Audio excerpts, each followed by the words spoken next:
Hello and welcome to Sweet Spot DFS. This is a preview of the 2019 BMW Championship. This should be a pretty good show. I have a few different things that I'm going to provide that I haven't in the past shows, but just going to start out with course information. It's being played at Medina Country Club. This is course number 3. They have played a couple other tournaments here in the past, including a PGA Championship. If you remember Sergio Garcia's little scissors kick, where Tiger ended up winning it. I can't remember if that was 99 or or in the early 2000s. I just don't remember. But it has been played here, and there are some golfers in the field that have played it before. But I don't think it really matters because it was such a long time ago. It was a while ago, so I'm not gonna put a lot of importance into course history. We are playing on bent grass greens. So bent grass stats are going to matter, and the little buckets that are going by, I forgot to include bent grass stats because bent grass stats matter to me. But what I don't care about anymore about putting up there are the shots gained metrics. I don't think they have any significance or relevance to who is going to do well in any of these tournaments. So that's why I don't have it up there. Instead, I have the rules. And for those listening, or if you're a first-time watcher, hey, welcome. If you're a first-time listener, same thing, welcome. You won't be seeing the graphic if you're listening only. I will go over the rules that I have. So rule 1 is play at least 3 golfers who have a last week bucket score of 1. And I'll get into the buckets for those that are new. Those that are, returning, they already know. Rule 2 is play at least 2 golfers with a last year bucket score of 1. Rule 3 and 4, play at least 1 last year 2 and 1 last year 3. So play 1 of each. And I think that, rule 3 and 4. And rule 5 is play a combination of a last year 1 and a last week 1.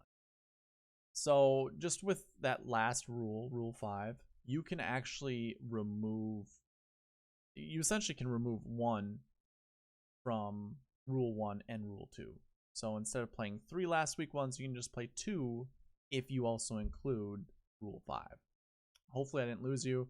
For those that don't understand, actually, let me go back to the course information. Course information, 7,600 yards. It's 7613 or 7657. I can't remember. I'm not sure. I saw 2 numbers, but it's going to be a long golf course. Par 72, your traditional track. 4 par 5s, 4 par 3s. Par 3s are pretty long. I think there's 1 par 5 that's over 600 yards. So hitting the ball pretty far can be a benefit, but it's not everything. And it's a Tom Bendelow designer. We haven't seen that. This was actually redesigned by Reese Jones. So I do want to add that. I don't know the significance of the Reese Jones design. And we don't really have many courses on tour that are Reese Jones designed. And I don't think we have any Tom Bendelow. So I don't think the designer, again, this week really matters, much like most of the weeks, except for when it's a Pete Dye or a, forget what the last one was that we just played at, but it seemed to matter. Anyways, let's get into that the spreadsheet, and I wanted to go over the buckets again for those that have not seen this, have not heard about it. Essentially, what I do is I do a count to find how many golfers fall into these ranges over here. So you see 1 to 20, 20 to 40, 40 to 60, 60 to 80, over 80, and did not play. Those are my 6 ranges. 6 the magic number since DraftKings allows 6 golfers in a lineup, and it works out. I like the ranges, so it just a little bit symmetrical. Again, I do a count, so for every year I count who in the top 5 and in the top 10 fell under these categories, categories is a good word, for either last year's result or last week's result. And as you can see here, I have a ranking score. So this is basically your last year bucket 1. That's how I name these. So it's last year bucket 1, last year bucket 3, last year bucket 4, last year bucket 5, and so on. Same thing applies for last week. So obviously you heard me say that in the beginning, going through the rules. I just want to let all those that have not seen this before, that's how I do this. This is where I get it from. When I see something consistent like this, especially in the top 5, so these are all top 5 for 2018, 2017, 2016, going down the list. When you see something that consistent, that's where it becomes a rule. That's why I have the last week rule of playing at least 3, because when we get to the DK page, you're going to see I use numbers from this top 10. There isn't a score, or there isn't a frequency less than 3 when it comes to the last week scores. Now up here, when you saw the last week for top 5s, there was 2. I mean, that's still really good. So I want to keep you guys in the loop of that. And then I also look at the combinations. So here you go. I keep track. You can see down here, these are what the scores were for 2018. For the winner, his last year score, his last week score. I translate that up here to what the matrix or the table that we just looked at, the 4 tables that we just looked at. Those scores represent basically those results. So I will also go and try to find a common occurrence, which this week is finding a 1-1. You want at least a last year 1, last week 1 in your lineup, at least one of them. You see 3 of them in the top 5, and actually 2017, 2016 could also be top 5. Nope, it would not be. So it would be this last year top 20 and last week top 20. But it's Jordan Spieth, top 7. And this one, it was a top 5, Adam Scott. But that's what I want you guys to know. I also look at all the different variations. Like when I go through and I star or like the golfers that you'll see in the spreadsheet, I'm really going down the list and looking at, like Tony Finau. I really like Tony Finau. I know he's a 1-2 this week. How many times do I see a 1-2? I don't see anyone here. I don't see anyone here that's a 1-2. Here we go. We finally get to some 1-2s, and we get to a lot of them. Same here. There's 1, 2, and then 1 right here, 2 right there. So, prior to 2017, so 2016, 2015, 2014, we see that quite a bit. So it gives me a little confidence to play Tony Finau and any other 1-2s. But then, of course, we have to keep in mind 2018, 2017, they weren't there. I'm not going to get really too caught up in the combinations. I did that last week, and it didn't really pan out for me. I was really high on the 4-1s, and then Patrick Reed won, who was a 4-3, and Harold Varner came in 3rd, who was a 4-6. So I completely ignored 4-3s and 4-6s because I just wanted to play 4-1s because that's all I saw. I think what's more important is finding, the minimum amount that you want to play any of these numbers. And again, I included the rules. So there aren't many rules. It does not fill a complete lineup. Or it has the ability to, but I wouldn't construct lineups that way. And we'll construct lineups later in this video. We'll definitely go through that. Okay, so as you can see, again, I keep combinations here. I just want you to look at it. This is probably going to be the last time I refer to it, but when we go through the players, I might, just to see, get a confidence level of just any combination. I just want to make sure we're seeing it. But again, last week, it didn't matter. So one piece of information I'm going to add. Well, I'm going to back up. There is no course history, there's tournament history, and I don't really think tournament history really matters that much. I do record it, I just don't think it matters. So we're not going to go through the tournament history tab. So I've done that in the last couple videos. I'm not going to do it this week. Instead, let's just get to the DraftKings page. But I am going to back it up. Jeez. So last week what I did, I noticed something. And I actually noticed it in the notes that I leave myself after every tournament. Last year, I did a lot of recent form and course history like I was recording course history and recent form and finding different combinations through that.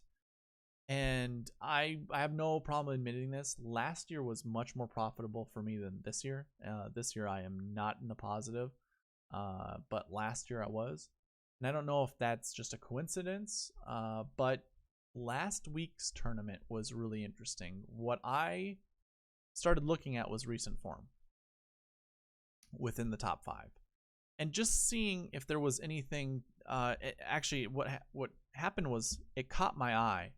So just looking at this, you see someone in the 40 to 60 range, 2 people in the 20 to 40 range, another person in the 40 to 60 range, a person in the 1 to 20 range, and again, you have more of this. What I found out for this tournament,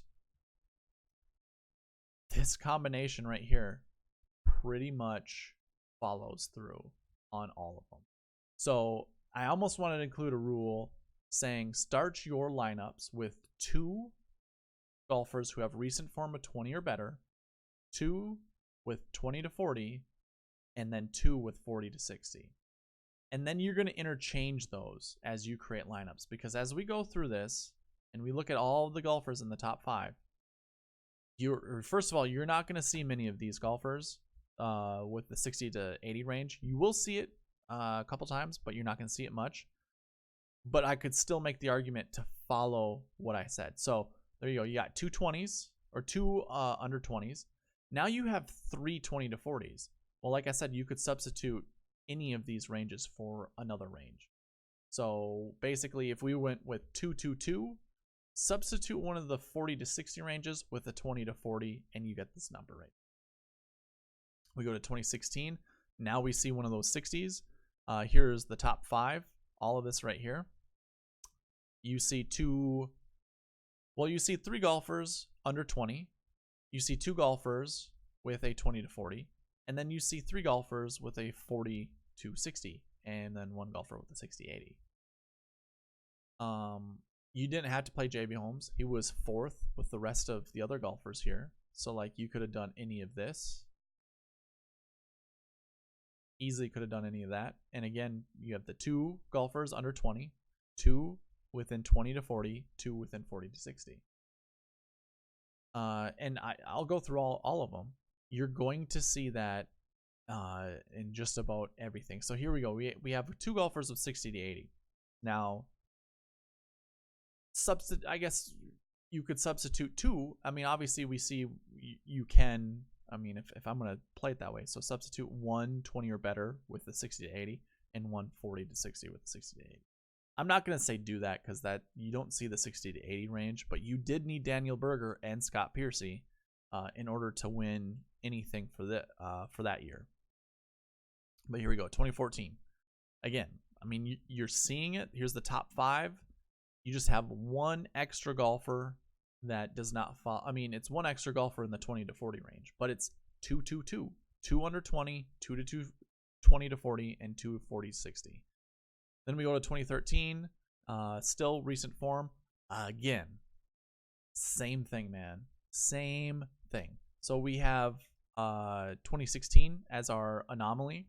Or was it 2015? 2015 was our anomaly. But if we went all the golfers in the top 20 or top 10, I should say, you still could follow that. But again, you do want those golfers in order to win. So like I said, just substitute, but start your base with 2 golfers with recent form 20 or better, 2 golfers with recent form of 20 to 40, 2 golfers with recent form 40 to 60. And then we follow the rules that are right above. And I don't think that's going to be too difficult. So let's do that. Let's see what that looks like. Now we'll get into the roster construction. I don't think I have anything else to provide kind of like for the preview part of it. So we'll get right into the lineup construction. This might be a quicker video than usual, which is totally fine, right? Okay. So I'll get the lineup construction page going here. So right away, let's filter. And we will filter by recent form, which I already have done. If we wanted to go through the stats, we certainly could. You know what? I want to do something really quick. Let's look at our 2018 DK page. Again, these colors, if you see, they're color coordinated with recent form. That's how I used to do these. Oh, this is how I used to do my DraftKings process. And I couldn't tell you what these T1, T2s. I know it's tier 1, tier 2, but I don't really recall. What I wanted to get into was looking at all the different stats. So I started including grass stats here. Not as comprehensive as what I have now, but it's definitely something I wanted to provide you guys to look at because it matters. I mean, 2018 bent grass stats going into it are good. So is their overall. Like, you don't see many that have the 61. Like, look at all the bent grass golfers down here that have poor bent grass stats. Now, don't get me wrong. Here you go. Jordan Spieth has had really good overall and really good 2018 bent grass stats. Same applies for Emiliano Grillo. So, you know, don't fall in love. You know, well, I shouldn't even say that, because what this is showing you is don't play anyone that has poor bent grass stats. We're at a bent grass golf course. Like, okay, Billy Horschel struggled, you know, reasonable bent grass. Maybe it's difficult to get on someone like him because of his poor showing. At least these numbers were pretty poor. That's no good, but the recent form follows, you know, so that's something to think about. And obviously he follows, I think he was a 6, right? If I remember. It was a 5. Okay, so he was a 5. That's either near there. Like, it doesn't really matter. Billy Horschel, anomaly. Like, I'm not gonna care. But the bent grass stats, like, look at them. That's pretty good. I'm going to feel pretty confident doing that. And then we have the swing stats, as I like to call them. You know, tee to green mattered, but this was at Cherry Hills, I believe. Oh no, Aronimink. Okay, Aronimink Golf Club. But I do believe shots gained tee to green is going to matter this week as well. And off the tee stats, probably the same thing. But as you know, I don't live and die by all of this. Like, it's not that big of a deal to me. You know, here you go. Here are your results. Are these the results? They are the results, but I still have them color coded according to the. Okay, that's annoying. You can't really tell who's in first or who finished inside the top 5. You know what? Let's just forget about that. Or maybe I'll fix it. At least we can see what the top 20 looks like. Okay. So I mean, you got a lot of people inside the top 20 with their tee to green stats being pretty decent, and I think that's going to matter this week also. I don't really think it's going to be a low affair. Birdie or better mattered last year, but anyways, I just wanted to go over the grass stats, and that was essentially the reason I pulled that one up. I don't think I actually have that for the 27 DK page. No, recent form, course history, and then I think this is like a mix of everything together. I can't remember why I created scores, but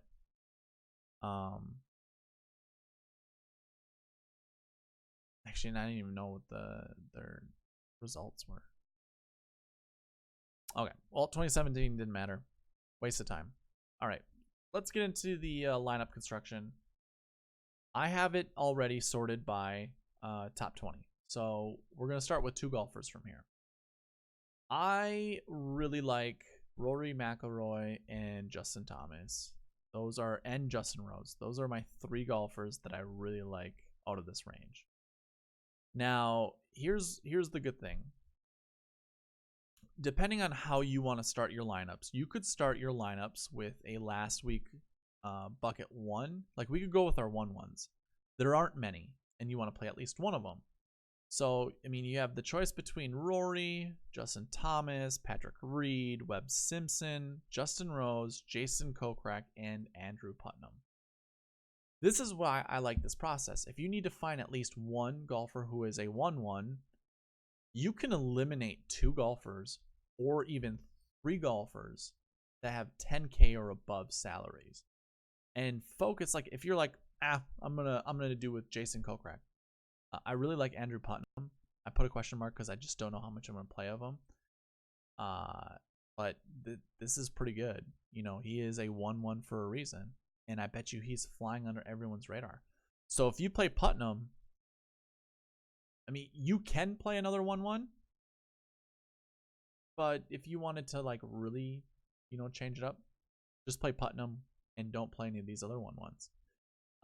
He falls into this recent form average of the 20 to 40. So you could still pick golfers from here, but guess what? You can eliminate the rest of these golfers if you just chose Putnam. So now you can select 2 golfers. Let's just say we did that, right? No, I'm not. I would have to mess around with this. So I'm not going to. Let's just go by recent form. So we can remove the 1-1s. We already have our 1-1. So let's just do that. Let's go Andrew Putnam. Let's put him number 1. He's going to be our number 1 guy right there, Andrew Putnam. Come back here, and now we still have to select 2 golfers from here, but we don't have to select 1-1s. So, I mean, Patrick Reed, Webb Simpson, they're out. Justin Thomas is out. Rory McIlroy is out. Justin Rose is out. We're not going to select those golfers. So, as you can see, that helps us find golfers. Again, we want to play 3 last week 1s. Well, we already got one of them with Andrew Putnam. You want to play at least 2 last year 1s. Well, we already got that. One of those with Andrew Putnam. We can start focusing on other, buckets, whether it's, the last year bucket or the last week bucket. We certainly can do whatever we want with that. Going back to the notes page, what I like going to here to like reference how many last year 1s or last week 1s, like the maximum number we've seen. So 4 for last week 1s and 5 for last year 1s inside the top 5. So to me, it's like the last year bucket much more important, for top 5s than it is last week. Although there's obviously a higher number here, but we could potentially grab up to 5. It looks like median is around 3, pretty close to 3. So maybe we pick 3 last year 1s, and for last week 1s, it's definitely 3. I mean that pretty much averages a little over 3. Okay, well, as we look at all of this, who do we want? We could select a 1-2 and Billy Horschel, and I guess we should look at all of the other 1s, right? Who do we like out of these other 1s? Actually, we should do it this way. So let's look at like from Billy Horschel down to Tiger Woods. We have 2 golfers that have a recent form average of under 20. So should we start that way? We'll go with Billy Horschel and Tommy Fleetwood. And this is just one way of creating a lineup. I might not stick to this. And hey, who knows? Maybe this gives me just a crazy random lineup. So now we have our 3 last year 1s. That's what this dark green is. But I only have 1 golfer who has a last week bucket 1. So now we can sort by last week bucket 1. And by the way, we also have all the recent form under 20. Let's go ahead. Let's too bad I don't have a way to sort through that or filter through that without it being slow. All right. We already have our last year 1s. We could obviously add more, but let's just pretend we don't want to. Hey man, we like Patrick Cantlay. Let's play some Patrick Cantlay. Maybe you don't. Maybe you do. I don't know. Well, let's play him. I know like Adam Scott's a good one to do. Here's a really interesting one that I have to point out, and I should have done this when we were going through all the recent form stuff. So here in this last week score, I want you guys to pay attention to something. This 20 will always have at least one golfer finish inside the top 10 or top 20 the week before. So if I keep going through and look, sorry, right there, that's another one. Here's another one. Another one inside the top 5. Another one inside the top 5. And how about one more inside the top 5? How about 2 more inside?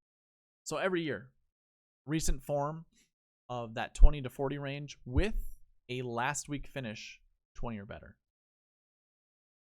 Well, we can just, sort by last week and find ourselves a right here. This is what we're looking for.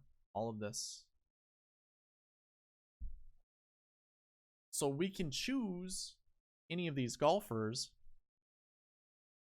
I brought up Patrick Cantlay because he falls under that roof. That's why I chose Patrick Cantlay. He is a golfer I like that fits that mold. So now we have that. We could select one more if we wanted to, but we already have it down. Oh, Putnam also is that. That's why I like Putnam. All right, well, let's scrap that. All right, never mind. We'll keep those 2. But you know what we're not going to do going forward? Now we're going to remove all of these. No. I did that wrong. We're going to remove these guys from picking more. And this is like the comprehensive, not those guys, jeez.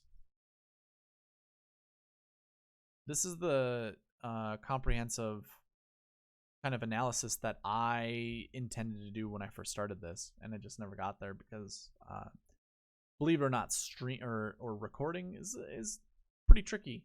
And as you can tell, I also don't edit, or I haven't started editing. I don't know if I'm gonna do it anytime soon because creating the graphics, putting the video together, all that just takes so much time, and I already have a full-time job. So enough of the pity party. But now when we select, so we have, let's go back to our lineup. This golfer has a recent form of 20. This golfer has a recent form of 20. These 2 have recent forms of below 20. Just so you guys remember, there's Billy Horschel, Tommy Fleetwood, better than, or 20 or better, or under 20, sorry. And then we come down here, now we have Putnam, and we have Cantlay. So now, as a base, we're going to come down to the 40s. We can, kind of scroll back and look. Putnam was a 1-1, Billy was a 1-2, Tommy was a 1-3, and Patrick Cantlay is a 4-1. We need to find one more last week 1. And again, this list is limited. So do we find a 1 in here? We don't. Ooh. So that really changes the strategy altogether. That's nuts.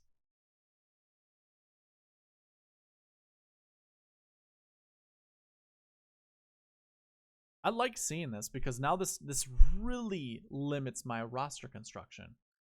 We're gonna have to go back and get rid of either Billy Horschel or Tommy Fleetwood, because we need to include one more golfer who has a last week bucket score of 1. And let's see, Tommy Fleetwood's here at 9,000.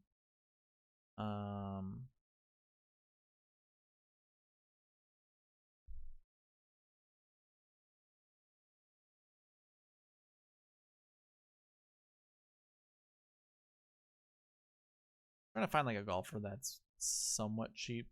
That, let's just put in. It's too many 4-1s. I don't want.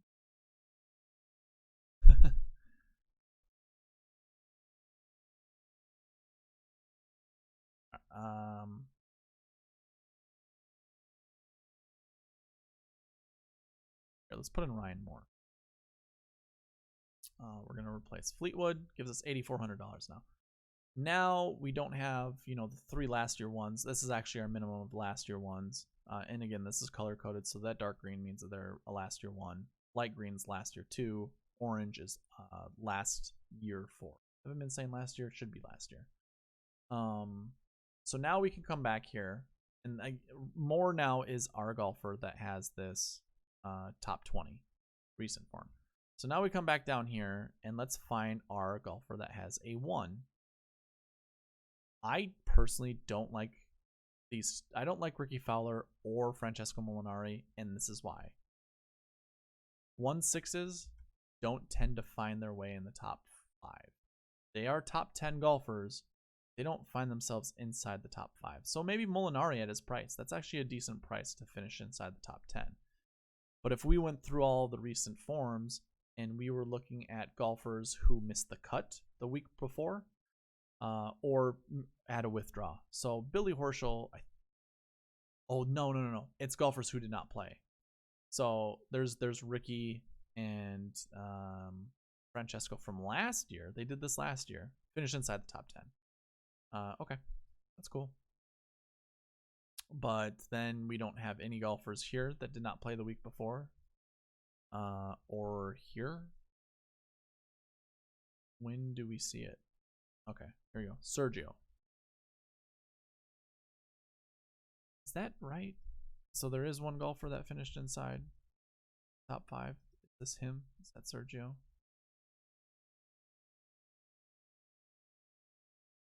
I believe so. Gotta be. Yeah. Okay.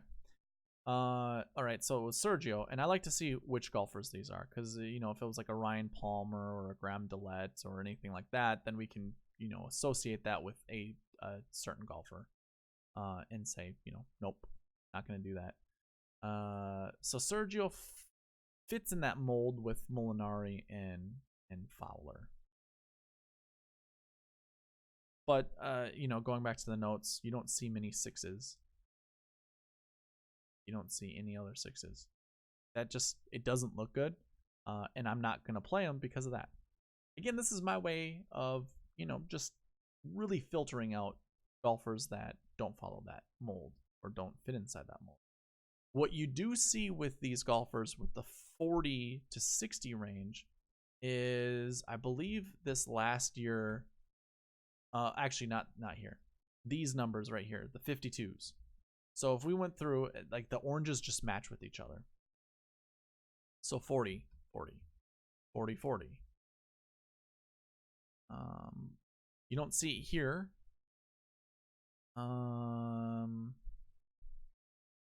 Was that the only one? Okay, so you don't see in 2017. Here you go, 40, 40.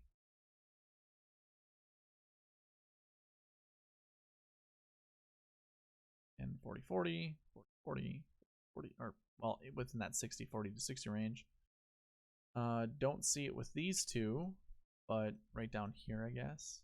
I also, if you notice, like, I think either it's 40 and 20. Yeah, so it's 40 and 20 and 40 and 40.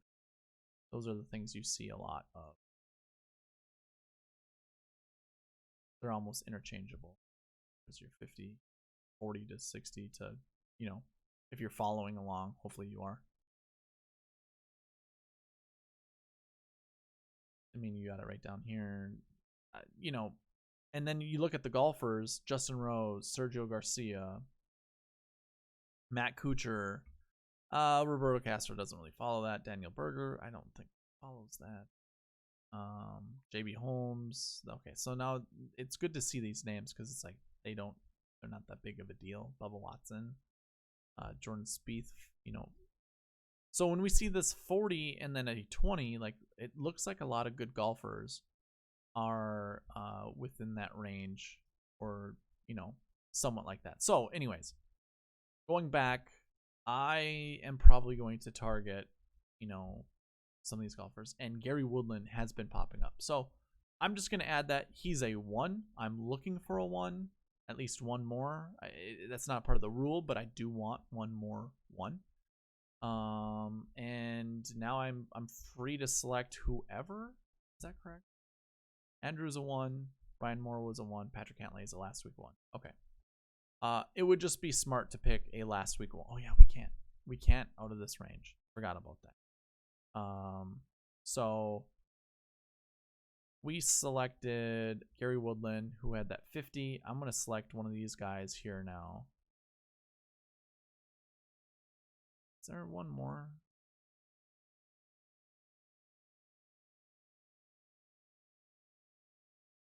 Let's go with Max Homa. Now this tells me I can switch somebody up here now. You know, $2,900. We could actually really go with it. And I think what I want to do is I want to change out Ryan. I do like Ryan more, but we're kind of going the anti chalk at the top. So we do want to find another one that's pretty expensive, and I'm going to go with John Rahm. And go with John Rahm.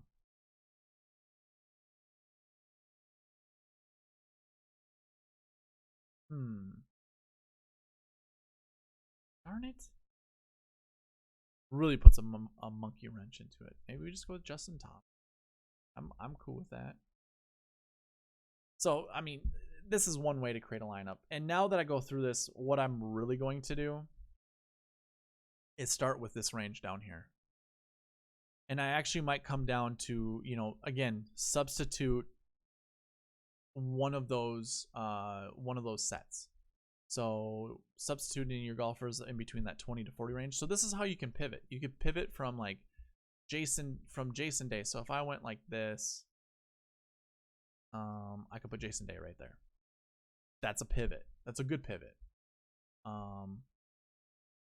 That removes someone from the 40 to 60 range and adds in somebody in the 60 range.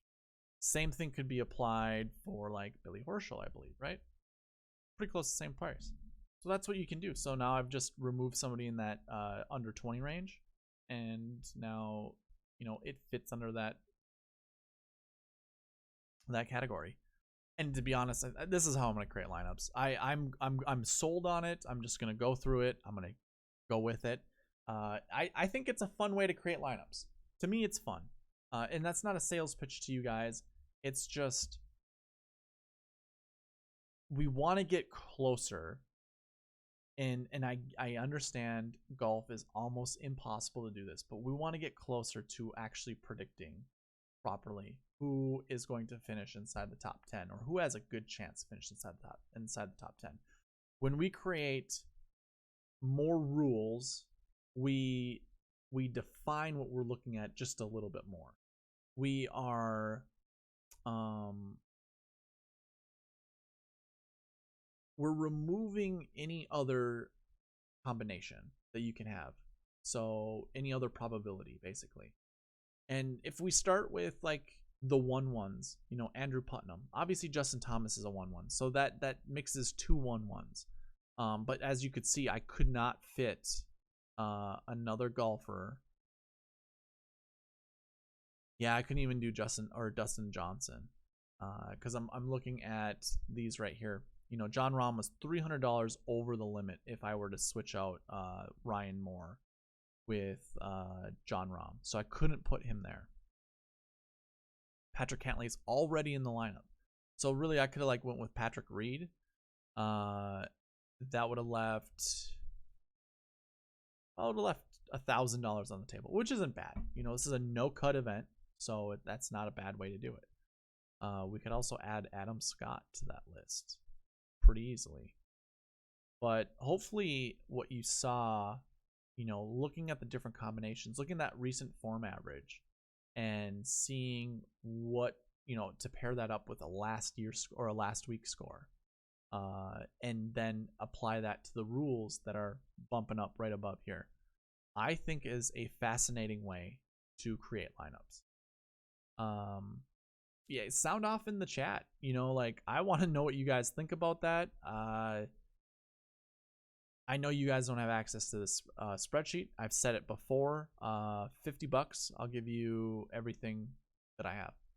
So you just have to either email me at sweetspotdfs@gmail.com. Throw something on Twitter. I don't care. Put something in the chat. Give me your email address, and I can share these spreadsheets with you. But it's going to cost $50. So I mean, you'd be able to look at this and choose your golfers based off of it. Or if you're watching the video, hopefully you had enough time to look at the different golfers and their last week buckets. And then you can apply that to your process. You know, if you want to look at tee to green, that's the other thing, the other beauty about this. If we go and we look at top golfers with tee to green stats, which maybe that's what we should have done. So let's do that, and then look at all of our buckets, and then recent forms also. First of all, you don't see anybody except for Gary Woodland. Boom, Gary Woodland pops up. That's pretty fantastic. You know, Gary Woodland falls into that. Patrick Cantlay falls under that. Justin Thomas falls under that. You know, I guess there's Fleetwood, but so we have 3 golfers that are up at the top, and maybe we just, you know, look at golfers from here and try to add them. You know, you want at least 1-1-1. Sorry, said that kind of excitedly. But you can also mix and match. Like DJ is actually that's a pretty good combination. There aren't any rules saying you can't play something, you know, over the limit. It's just with the rules that I have, you want at least, you know, X, Y, and Z, this many golfers. So you want at least one last year 1, one last year 2, one last year 3. Did our lineup that we created follow that? No, it does not. Oh yeah, no, it does. So there's your last year 2. Here's your last year 3. Here's your last year 1. So our first lineup does not, but the other 2 down here do. I mean, so that follows. And, you know, like with Max Homa, maybe you're not that confident in playing Max Homa. So when we scroll down to where Max Homa was, you know, he had that 38. Maybe we replace him with Kevin Tway. That would be my natural pivot. That's how I would pivot from Max Homa. And honest, you could also come down to JB Holmes. He is the bare minimum.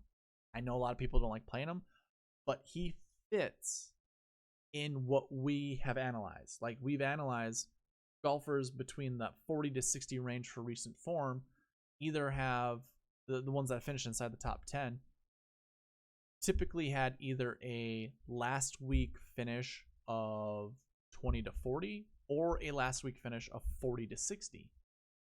Well, you have all that. We don't see anyone who missed the cut. That was the other thing I wanted to provide. Is so all of these last, that's why I don't like Ricky. If we went and looked at all the recent forms, you know, if we check all of these 40s, you're not going to see a missed cut. No missed cuts. Okay, I lied. There's one right there. Top 10. It was 10th place on the button. But yeah, just outside, you know, and we're not looking for golfers that are finishing just outside the top 10. We're looking for golfers that are finishing inside the top 10 and inside the top 5. So I just wanted to point that out. You know, that's why I don't like any of those golfers that have missed the cut, including Matt Kuchar, Xander Schauffele, which I do like Xander. I really do like Xander, but if I'm sticking to these rules, I'm not playing any of these golfers. And I'm okay with that. I'm okay with it until it finds a way to bite me in the ass. Obviously, any of these guys can win. I know that. Xander's upside to win, pretty freaking high. Ricky Fowler's chance to win, pretty high as well. Especially when you've got these Bentgrass stats over here. I know you guys can't really see it. So you have these Bentgrass stats. So like this score here, this 41, pretty good. That would be, is that Adam Long for real? No, that's Matt Kuchar. So Matt Kuchar has that 41. Ricky Fowler is the only one that has the 41. It's kind of bouncing when I do this, but, and then Francesco Molinari has the 29. So this is Matt Kuchar, Ricky Fowler, Francesco Molinari. So in that range that I was telling you guys that I was looking at, that I wasn't going to play, they have really good Bentgrass stats. and I'm choosing not to play him. And Xander has 26% chance to find the top 10 at a bent grass golf course. But I'm going to take a hard stand. I mean, Xander could literally finish 10th. Any of these golfers could finish 10th. And I'm okay with that. I'm okay with not playing them. Again, Francesco, pretty good salary to, for top 10. I might consider playing Francesco. It's surprising that he played last week and finished 82nd. Just doesn't seem correct, but whatever. Let's see, do I have anything else to add? Tee times. I'm not gonna go through the tee times. Okay, maybe I will. Do we see anything that we like?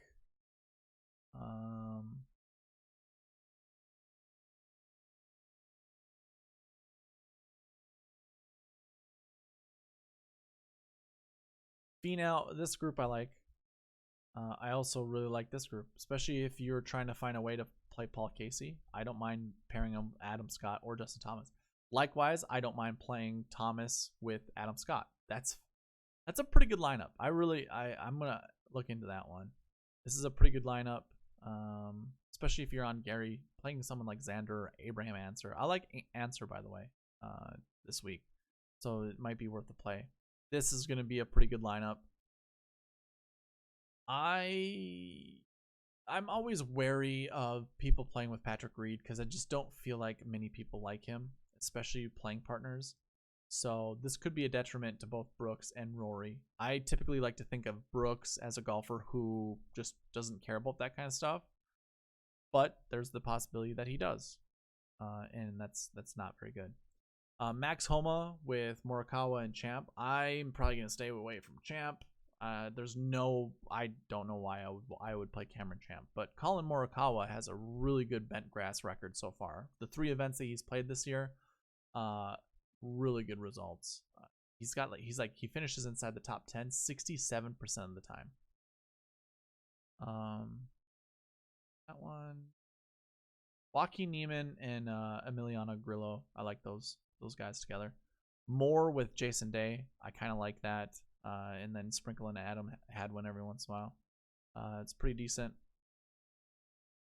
I don't anticipate Tiger Woods playing in the event this week, so it's really going to be Billy Horschel and CT Pan.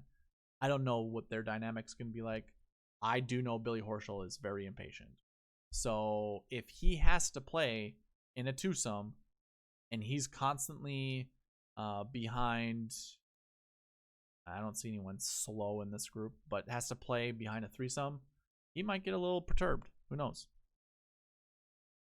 Just narratives, I don't mind this group. Palmer with Matsuyama. There's our guy Putnam. He's playing with Varner and Oosthuizen. All golfers that I like. Now we're getting kind of into like prime.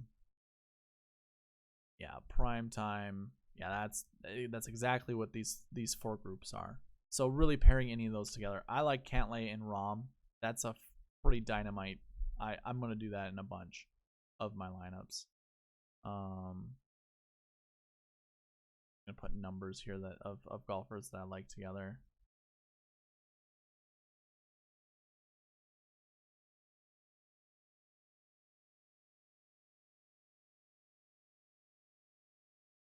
Just so I can come back here. I would star these, but I can't see my keyboard, so I'm not gonna attempt to star them. Okay, this is good enough for now. I'll go back up and look at the ones that I said I liked before and choose those ones that I liked. Just so you guys know, Rafael Cabrera Bello had a child, or he didn't, but his wife had a child. That's why he withdrew last week. It is not injury related. Feel free to play him. I think he's going to be fine. I really liked him last week. I didn't withdraw him because I didn't take him off my lineups because I didn't see he withdrew. So for tee times, that's what I have. I don't have anything else to provide you guys. I think, going through that recent form with finishing positions from last week to go along with the bucket scores, I think is really going to narrow down the player pool, and the combinations that you want to play. I feel really good about it.